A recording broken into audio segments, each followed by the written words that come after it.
to Doctor Who DVD reviews with Doctor Who the Fourth Doctor, and I'm here to do my weekly DVD review. And this week's review we shall be reviewing a story from a time when Doctor Who wasn't very popular within the BBC and within the public consciousness. And this story is Time and the Rani, from the Sylvester McCoy years, 1987 to 89. There's Mr. McCoy in the middle there, smiling. This story was, let me have a look when it was first broadcast. The story was, let me zoom in first. First broadcast from the 7th to the 28th of September 1987. It was produced by John Nathan Turner and directed by Andrew Morgan. Now this story is not a very popular Doctor Who story.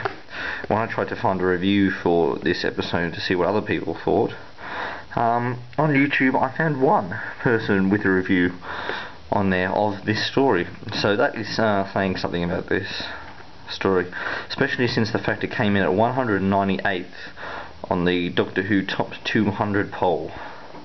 198th, only below the Twin Dilemma and Time Lash. People think they're worse, but I still don't think.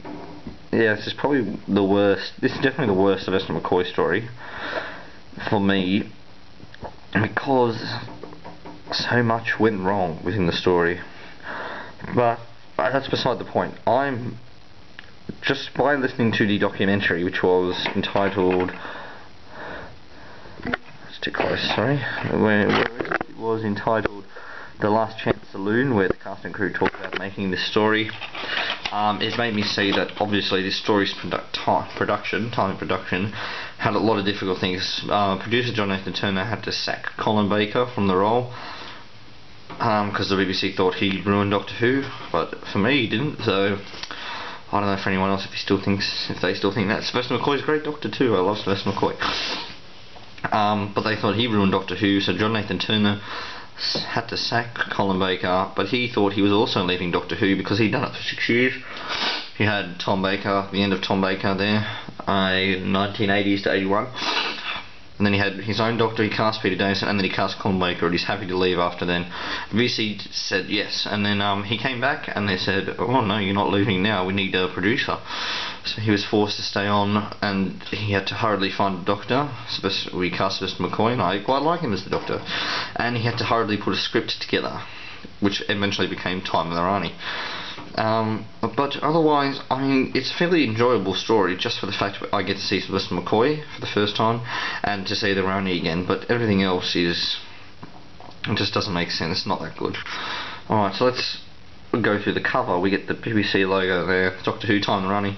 Sylvester McCoy in the middle looking quite jovial, Lacurtian, a T-trap there with his gun that shoots glitter, and the Rani there. Let's zoom in on the Rani.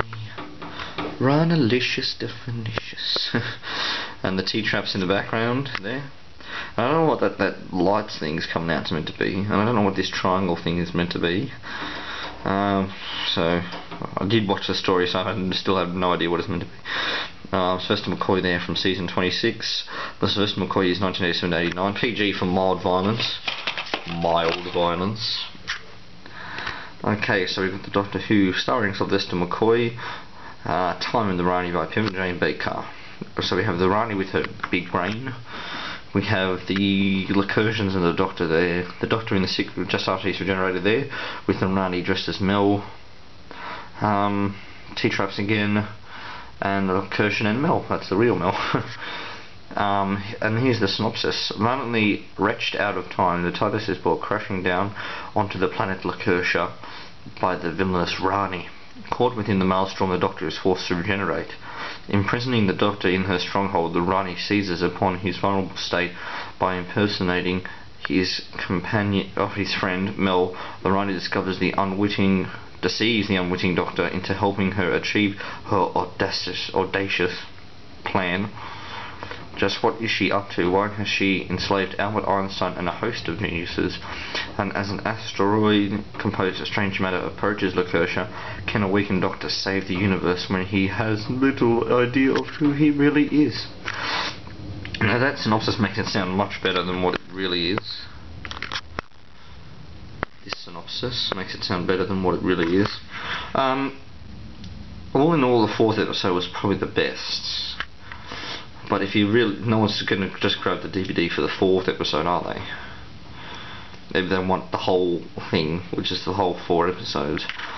But I mean, I'll give my judgment on it in a minute. But at this point, it's really a DVD for Doctor Who completists, just because of the nature of the episode. It's more like, if you want to introduce someone to Sylvester McCoy's Doctor, don't do Time of the Rani, or as a matter of fact, probably don't do anything from his first season except Paradise Towers for me. I thought that was the best, but a lot of people don't think that. A lot of people think it's Dragonfire or Delta and the Batman's better. For me, Paradise Towers is better because it sort of leads on to what his Doctor was going to become, like the darker tone of stories. So for me, that was a better one if you want to show something from his first season. Otherwise, show something like Remembrance of the Daleks was the first ever Sylvester McCoy story I saw on DVD, so I'd get that. That's the special edition there. Anything from his last season's pretty cracker, pretty great. Curse of Fenric and Survival especially. Ghostlight's a bit confusing. Battlefield is probably not the best, but it's still good compared to some of the other ones he has. So definitely pick something from there if you want to introduce someone to Sylvester McCoy.